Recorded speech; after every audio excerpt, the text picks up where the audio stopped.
ಭಾರತಕ್ಕೆ ಒಬ್ಬ ಉಪರಾಷ್ಟ್ರಪತಿ ಇರಬೇಕು ಎಂದು ತಿಳಿಸುವ ಸಂವಿಧಾನದ ವಿಧಿ ಯಾವುದು? 60, 61, 62, 63. 63ನೆಯ ವಿಧಿ.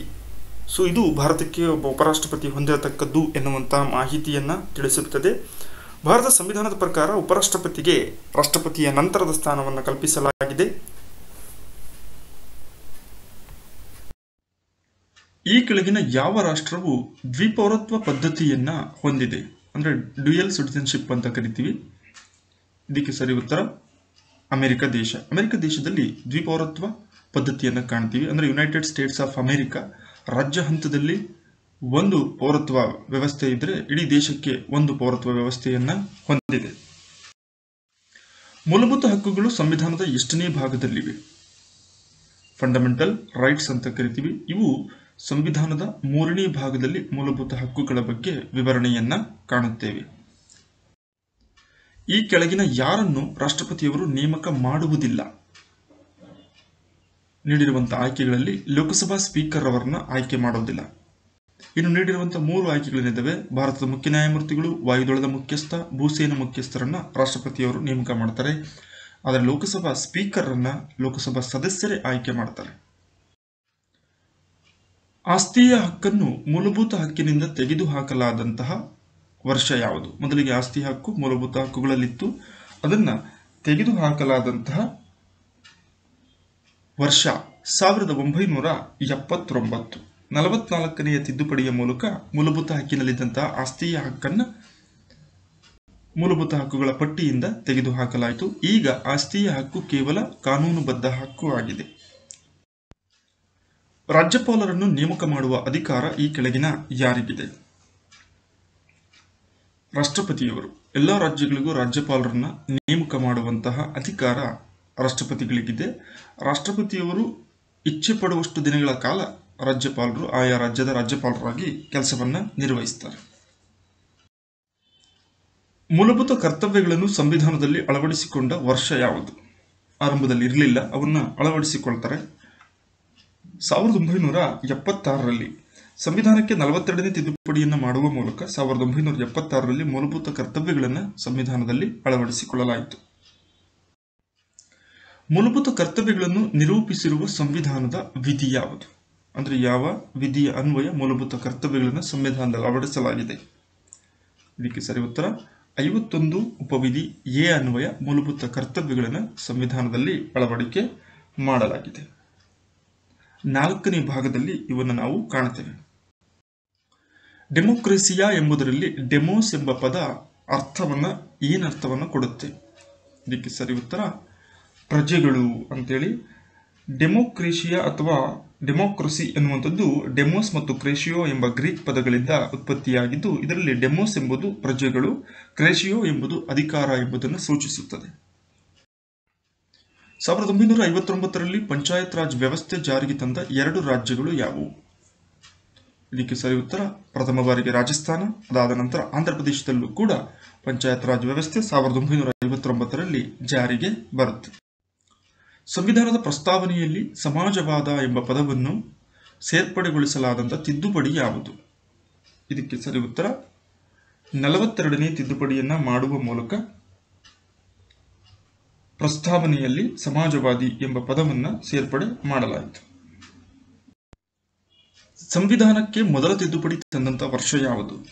ಮೂಲ ಸಂವಿಧಾನ ಇದ್ದಂತಹ ಸಂದರ್ಭದಲ್ಲಿ ಮೊದಲ ಬಾರಿಗೆ ತಿದ್ದುಪಡಿಯನ್ನು ತಂದಂತಹ ವರ್ಷ 1951ರಲ್ಲಿ ಸಂವಿಧಾನಕ್ಕೆ ಮೊದಲ ತಿದ್ದುಪಡಿಯನ್ನ ಮಾಡಲಾಯಿತು. ಚುನಾವಣೆ ಇಲ್ಲದೆ ಆಯ್ಕೆಯಾದ ರಾಷ್ಟ್ರಪತಿ ಯಾರು? ನೀಡಿರುವಂತಹ 4 ಜನ ರಾಷ್ಟ್ರಪತಿಗಳಲ್ಲಿ ಚುನಾವಣೆ ಇಲ್ಲದೆ ಆಯ್ಕೆಯಾದಂತಹ ರಾಷ್ಟ್ರಪತಿ ನೀಲಂ ಸಂಜೀವ ರೆಡ್ಡಿ ಅವರು. ದೆಹಲಿಗೆ ರಾಜ್ಯದ ಸ್ಥಾನಮಾನವನ್ನು ನೀಡಲಾದಂಥ ವರ್ಷ ಯಾವುದು? ಕೇಂದ್ರಾಡಳಿತ ಪ್ರದೇಶವಾದರೂ ಸಮೇತ ರಾಜ್ಯದ ಸ್ಥಾನಮಾನವನ್ನು ದೆಹಲಿಗೆ ನೀಡಲಾಗಿದೆ. ಇದಕ್ಕೆ ಸರಿಯಾದಂತಹ ಉತ್ತರ 1993. ಪ್ರಸ್ತುತ ದೆಹಲಿಯ ಮುಖ್ಯಮಂತ್ರಿಗಳು ಅರವಿಂದ್ ಕೇಜ್ರಿವಾಲ್ ರವರು. ಅಂತಾರಾಷ್ಟ್ರೀಯ ಹಣಕಾಸು ನಿಧಿಯ ಪ್ರಧಾನ ಕಚೇರಿ ಎಲ್ಲಿದೆ? Washington DC. ಅಮೆರಿಕದ ರಾಜಧಾನಿಯಾದಂಥ ವಾಷಿಂಗ್ಟನ್ ಡಿಸಿನಲ್ಲಿ ಅಂತಾರಾಷ್ಟ್ರೀಯ ಹಣಕಾಸು ನಿಧಿಯ ಪ್ರಧಾನ ಕಚೇರಿಯನ್ನ ಕಾಣಬಹುದು. ಭಾರತದ ಸಂವಿಧಾನದ 8ನೇ ಅನುಸೂಚಿಯು ಯಾವುದಕ್ಕೆ ಸಂಬಂಧಿಸಿದೆ? 8ನೇ ಅನುಸೂಚಿ ಸಂಬಂಧಿಸಿರುವಂಥ ವಿಷಯ ಭಾಷೆಗಳ ಪಟ್ಟಿ. ಸಂವಿಧಾನಕ್ಕೆ ಸಂಬಂಧಪಟ್ಟ ಅಧಿಕೃತ ಭಾಷೆಗಳ ಬಗ್ಗೆ ಮಾಹಿತಿಯನ್ನು 8ನೇ ಅನುಸೂಚಿ ಒಳಗೊಂಡಿದೆ. ಹೊಂದಿಸಿ ಬರೆಯಿರಿ. ಭಾರತ ಸಂವಿಧಾನಕ್ಕೆ ಎರವಲು ಪಡೆಯಲಾದ ದೇಶಗಳು ಮತ್ತು ವಿಷಯಗಳನ್ನು ನೀಡಲಾಗಿದೆ. Japan, Ireland, Australia, USA. ಕಾನೂನಿನ ಪ್ರಕ್ರಿಯೆ, ಮೂಲಭೂತ ಹಕ್ಕುಗಳು, ರಾಜ್ಯ ನಿರ್ದೇಶಕ ತತ್ವಗಳು, ಸಮವರ್ತಿ ಪಟ್ಟಿ. ಇದಕ್ಕೆ ಸರಿ ಉತ್ತರವನ್ನು ನೋಡೋಣ. ಜಪಾನ್ ಎ ಅಂದರೆ ಜಪಾನ್ ಕಾನೂನಿನ ಪ್ರಕ್ರಿಯೆ ಇದೆ, ಅದನ್ನು ನಾವು ಜಪಾನ್ ದೇಶ ಸಂವಿಧಾನದಿಂದ ಎರವಲಾಗಿ ಪಡ್ಕೊಂಡಿದ್ದೀವಿ. 2C ಐರ್ಲೆಂಡ್ ರಾಜ್ಯ ನಿರ್ದೇಶಕ ತತ್ವಗಳು, ಆಸ್ಟ್ರೇಲಿಯಾ ಡಿ ಸಮವರ್ತಿ ಪಟ್ಟಿ, ಹಾಗೆಯೇ ಅಮೆರಿಕ ಸಂವಿಧಾನ ಮೂಲಭೂತ ಹಕ್ಕುಗಳು. ವರದಕ್ಷಿಣೆ ನಿಷೇಧ ಕಾಯ್ದೆ ಜಾರಿಗೆ ಬಂದಂಥ ವರ್ಷ ಯಾವುದು? 1961ರಲ್ಲಿ ವರದಕ್ಷಿಣೆ ನಿಷೇಧ ಕಾಯ್ದೆ ಜಾರಿಗೆ ಬಂದಿತು. ಪಂಚಾಯತ್ ರಾಜ್ ವ್ಯವಸ್ಥೆಯು ಆಧರಿಸಿರುವಂತಹ ತತ್ವ ಯಾವುದು? ಪ್ರಜಾಪ್ರಭುತ್ವ ವಿಕೇಂದ್ರೀಕರಣ. 3 ರೀತಿಯ ಪಂಚಾಯತ್ ರಾಜ್ ವ್ಯವಸ್ಥೆಯನ್ನು ಕಾಣ್ತೀವಿ: ಜಿಲ್ಲಾ ಪಂಚಾಯಿತಿ, ತಾಲೂಕು ಪಂಚಾಯಿತಿ ಮತ್ತು ಗ್ರಾಮ ಪಂಚಾಯಿತಿ. ಇದರ ಬಹುಮುಖ್ಯ ಉದ್ದೇಶ ಅಥವಾ ಒಳಗೊಂಡಿರುವ ತತ್ವ ಪ್ರಜಾಪ್ರಭುತ್ವ ವಿಕೇಂದ್ರೀಕರಣ. ಲೋಕಸಭೆಯು ತನ್ನ ಒಪ್ಪಿಗೆಗಾಗಿ ರಾಜ್ಯಸಭೆಗೆ ಕಳುಹಿಸಿದ ಹಣಕಾಸು ಮಸೂದೆ ನೀಡುವಂಥ ಗಡುವು ಎಷ್ಟು?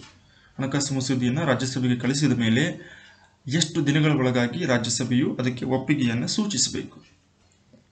14 ದಿನಗಳ ಒಳಗಾಗಿ ಹಣಕಾಸು ಮಸೂದೆ ಒಪ್ಪಿಗೆಯನ್ನು ಸೂಚಿಸಬೇಕು ರಾಜ್ಯಸಭೆ. ಇಲ್ಲ ಅಂತೇಳಿದ್ರೆ ಹಣಕಾಸು ಮಸೂದೆ ಪಾಸ್ ಆಗಿದೆ ಅಂತೇಳಿ ಲೋಕಸಭೆಯೇ ಘೋಷಣೆಯನ್ನು ಮಾಡುತ್ತೆ. ಸಂಸತ್ತು ಅಧಿವೇಶನದಲ್ಲಿ ಇಲ್ಲದಿರುವಾಗ ಸುಗ್ರೀವಾಜ್ಞೆಗಳನ್ನು ಹೊರಡಿಸುವ ಅಧಿಕಾರ ಈ ಕೆಳಗಿನ ಯಾರಿಗಿದೆ? ಕೇಂದ್ರ ಹಂತದಲ್ಲಿ ಸುಗ್ರೀವಾಜ್ಞೆಗಳನ್ನು ಹೊರಡಿಸುವಂತಹ ಅಧಿಕಾರ ರಾಷ್ಟ್ರಪತಿಗಳು ಹೊಂದಿರುತ್ತಾರೆ. ಭಾರತದ ಸಂವಿಧಾನದಲ್ಲಿ ಅತಿ ದೀರ್ಘವಾದ ಅನುಚ್ಛೇದ ಯಾವುದು? ಇರುವಂತಹ ಅನುಚ್ಛೇದಗಳಲ್ಲಿ ಅತಿ ದೀರ್ಘವಾದಂತಹ ಅನುಚ್ಛೇದ 243ನೇ ಅನುಚ್ಛೇದ. ಇತ್ತೀಚಿನ ದಿನಗಳಲ್ಲಿ ಶೀಘ್ರವಾಗಿ ನ್ಯಾಯ ದೊರಕಿಸಲು ಇರುವಂತಹ ನ್ಯಾಯಾಲಯಗಳು, ಲೋಕ ಅದಾಲತ್ ನ್ಯಾಯಾಲಯಗಳು ಅಂತ ಕರಿತೀವಿ. ಇವನ್ನ ಸ್ಥಾಪನೆ ಮಾಡಿರುವಂತಹ ಉದ್ದೇಶ ಶೀಘ್ರವಾಗಿ ವ್ಯಾಜ್ಯಗಳನ್ನು ವಿಲೇವಾರಿ ಮಾಡುವಂಥದ್ದು. ಯಾವ ತಿದ್ದುಪಡಿಯ ಅನ್ವಯ ಶಿಕ್ಷಣವನ್ನು ಮೂಲಭೂತ ಹಕ್ಕು ಎಂದು ಘೋಷಿಸಲಾಗಿದೆ? 93ನೇ ತಿದ್ದುಪಡಿಯನ್ನ ಮಾಡುವ ಮೂಲಕ ಶಿಕ್ಷಣವನ್ನು ಮೂಲಭೂತ ಹಕ್ಕು ಎಂದು ಘೋಷಿಸಲಾಗಿದೆ. ಭಾರತದ ಸಂಚಿತ ನಿಧಿಯನ್ನು ಬಳಸಲು ಯಾರ ಅನುಮತಿ ಅವಶ್ಯಕವಾಗಿರುತ್ತದೆ? ರಿಸರ್ವ್ ಬ್ಯಾಂಕ್, ಆಡಿಟರ್ ಜನರಲ್, ರಾಷ್ಟ್ರಪತಿಗಳು, ಪ್ರಧಾನಮಂತ್ರಿ.